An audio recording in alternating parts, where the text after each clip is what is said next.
वृंदावन गया था। बांके बिहारी जी के दर्शन करने के पश्चात मन में आया कि यमुना के पवित्र जल में डुबकी लगा लेता हूँ। पवित्र नदियों में स्नान करने का अवसर रोज रोज थोड़ी ना मिलता है। यमुना के घाट सुनसान थे। हाँ, बंदरगाहों की सेना अवश्य अपनी इच्छा अनुसार वहां विचरण कर रही थी। सीढ़ियां और बरादरियां टूटी फूटी थी। लगा कि वहां महीने से सफाई नहीं हुई है, परंतु मुझे तो स्नान करना ही था। जल में प्रवेश करने से पूर्व मैंने दोनों हाथ जोड़कर ऊंची आवाज में कहा, यमुना मैया तुम्हारी जय।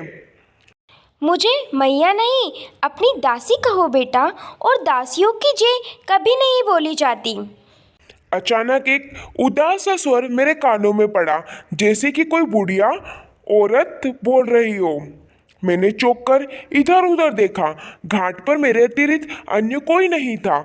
सोचा कि मेरे मन का वहम रहा होगा। कोई बूढ़ी औरत वहां होती तो दिखती तो जरूर। मैंने झुक कर हाथ से जल का स्पर्श किया, उसे माथे से छूते हुए कहा, माँ मुझे अपने पवित्र जल में स्नान करने की आज्ञा दे। इतना कहकर मैंने अपना दायां पांव आगे बढ़ाया ही था कि फिर से वही स्वर्ग सुनाई दिया। बेटा, दासियों से आज्ञा मांगना कब से शुरू कर दिया तुम लोगों ने? मुझ में डुबकी लगाकर क्यों अपनी सेंट लगी देह को गंदी बदबूदार बनाना चाहते हो?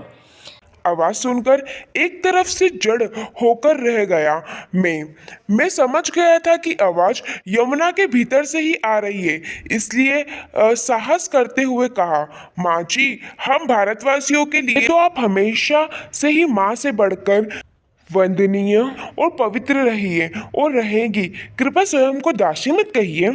बेटा, तुम लोगों ने मेरे साथ जैसा व्यवहार किया है, ऐसा सिर्फ दास दासियों के साथ ही हुआ करता है। मुझ पर बांध बनाए, विद्युत पैदा की, खेतों की सिंचाई की, पीने को जल लिया, बदले में मेरी सूखती जल धरोहर में सभी नगरों के गंदे नाले तथा कारखानों से उत्सर्जित पदार्थ मुझ में धकेल दिए।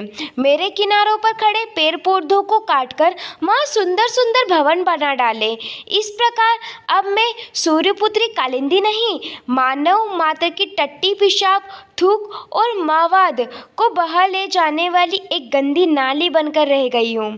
चलो छोड़ो, यदि आज तुम आँख व कान बंद किए बिना एक डुबकी लगाकर देखो तो तभी मैं तुम्हें अपना पुत्र मानकर आशीर्वाद दूंगी। यमुना मैया मुझे चुनौती दे रही थी।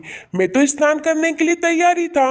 अपने दोनों पांव अभी मैंने पानी में रखे ही थे कि हवा के एक तेज झोंके के साथ तीखी बदबू बलपूर्वक मेरे नथुने में घुस गई। मेरी आंखों के ठीक सामने से किसी इंसान की टट्टी का एक लोंदा जल में तैरता हुआ निकल रहा था। मन कच्चा हो गया। लगा कि उल्टी होगी। मैं उल्टे पांव घाट से बाहर की ओर दौड़ पड़ा। किसी बुड्ढी के सिसकने का स्वर मेरा पीछा कर रहा था।